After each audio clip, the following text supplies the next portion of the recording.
అందరికీ నమస్కారం. Print electronic media మిత్రులకు ప్రత్యేక నమస్కారములు. ముఖ్యంగా ఈరోజు ఈ యొక్క ప్రెస్ మీట్ యొక్క ఉద్దేశం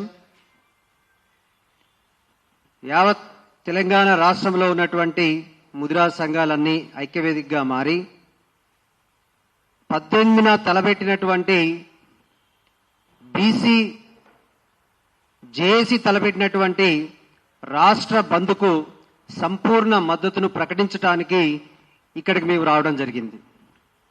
అయితే రాష్ట్ర బంద్కు ముఖ్యమైనటువంటి కారణాన్ని ఒకసారి తెలుసుకుంటే, తెలంగాణ రాష్ట్రంలో 57% ఉన్నటువంటి బీసీలకు 42% రిజర్వేషన్ ఇవ్వటాన్ని ముఖ్యంగా రాష్ట్ర ప్రభుత్వం జీవో నెంబర్ 9 ద్వారా ఈ బీసీలకు పేదరికంలో ఉన్నటువంటి బీసీలకు విద్య ఉద్యోగ స్థానిక ఎన్నికలలో 42% రిజర్వేషన్ కల్పించడాన్ని తట్టుకోలేనటువంటి కొన్ని అగ్రవర్ణ సంఘాలు చేసినటువంటి పని వల్ల ఈ జీవో అనేది స్టేకు గురికావడం జరిగింది. జీవో అనేది ఆటంకం ఏర్పడింది. అయితే ఇక్కడ ఒక విషయాన్ని మనం గుర్తుపెట్టుకోవాలి.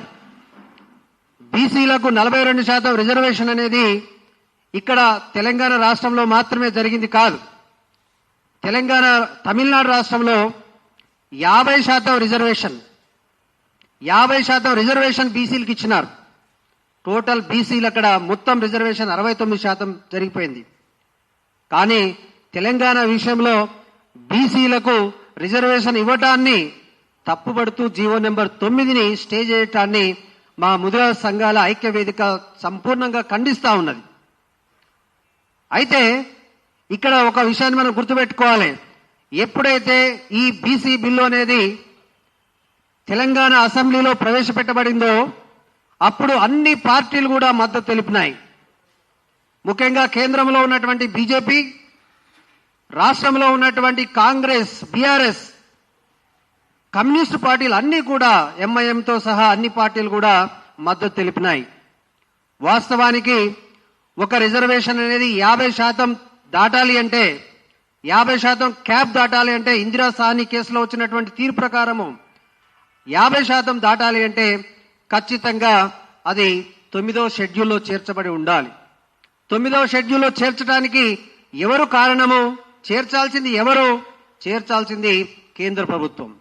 కేంద్ర ప్రభుత్వం అనేది రాజ్యాంగ సవరణ ద్వారా ఈ బిల్లును ప్రవేశపెట్టాల్సినటువంటి అవసరం ఉంది.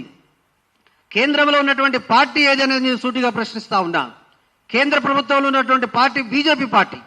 కానీ ఇక్కడ అసెంబ్లీలో మాత్రము 8 మంది ఎమ్మెల్యేలు ఈ యొక్క బిల్లుకు మద్దతు ఇచ్చినారు. కానీ కేంద్రంలో మాత్రం దీనికి మోకాలు అడ్డుతా ఉన్నారు. ఇది ఏ నీతి అనేది నేను ప్రశ్నిస్తా ఉన్నా. ఇది ద్వంద్వ నీతి కాదా అని బీజేపీ పార్టీని ప్రశ్నిస్తా ఉన్నా. కాబట్టి వెంటనే ముఖ్యంగా ఈ బీసీ జేఏసీ ఏదైతే ఏర్పడిందో, బీసీ జేఏసీ అనేది అన్ని పార్టీల మద్దతు కోరాల్సినటువంటి అవసరం ఉంది.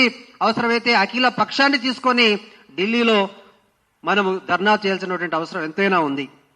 అయితే ఈ 42% రిజర్వేషన్తో మనకు ఎన్నికలు జరగాలి అంటే ఖచ్చితంగా కేంద్ర ప్రభుత్వం అనేది ప్రత్యేకమైనటువంటి ఆర్డినెన్స్ ఖచ్చితంగా ప్రవేశపెట్టాల్సినటువంటి అవసరం ఉంది.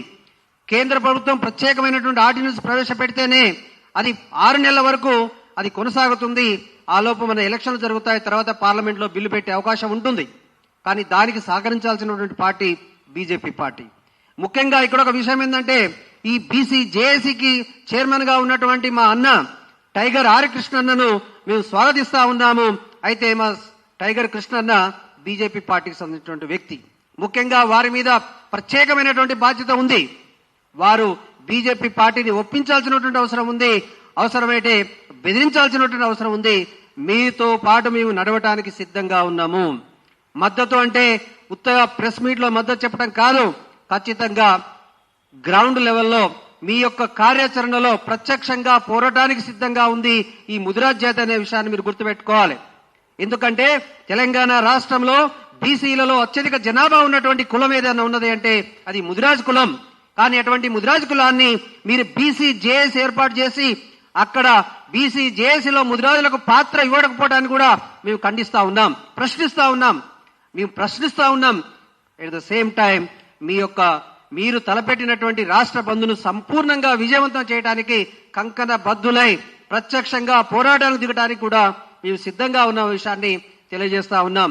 కాబట్టి మేము చేసేటటువంటి డిమాండ్ ఒకటే, ముఖ్యంగా రాష్ట్రంలో ఉన్నటువంటి అన్ని పార్టీలు కూడా వారి అధ్యక్షులు ఈ యొక్క రాష్ట్ర బంద్కు సంపూర్ణ మద్దతు ప్రకటించాలి.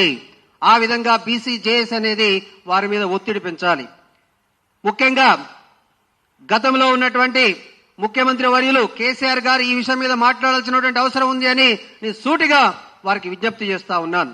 అంతేకాకుండా బీజేపీ అధ్యక్షులు రామచంద్రరావు గారు వారి యొక్క కేంద్రంలో ఉన్నటువంటి అధ్యక్షులను ఒప్పించి ఈ బిల్లును పార్లమెంట్ లో ప్రవేశపెట్టించేటటువంటి బాధ్యత కూడా మీరు తీసుకోవాల్సిన అవసరం ఉన్నది. ఎందుకంటే 57% ఉన్నటువంటి బీసీల వెంట ఎస్సీలు, ఎస్టీలు, మైనారిటీలు అందరూ కూడా మా వెంటనే ఉన్నారు. 92% జనాభా ఉన్నటువంటి మేము ఒక్కసారి తలుసుకుంటే ఎవరైతే బీసీ ద్రోహులుగా ఉన్నారో వాళ్ళ భరతం పట్టడానికి మేము సిద్ధంగా ఉన్న విషయాన్ని పత్రిముఖంగా తెలియజేస్తా ఉన్నాను.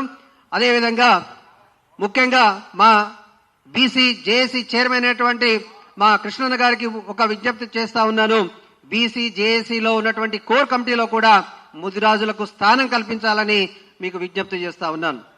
కాబట్టి ఈ యొక్క కార్యక్రమానికి అవకాశం ఇచ్చినటువంటి నా మిత్రులకు, సహకరించినటువంటి మీడియా మిత్రులు అందరూ కూడా పేరు పేరున ధన్యవాదాలు తెలియజేస్తా ఉన్నాం. Thank you. జై ముదిరాజ్, జై బీసీ, జై తెలంగాణ.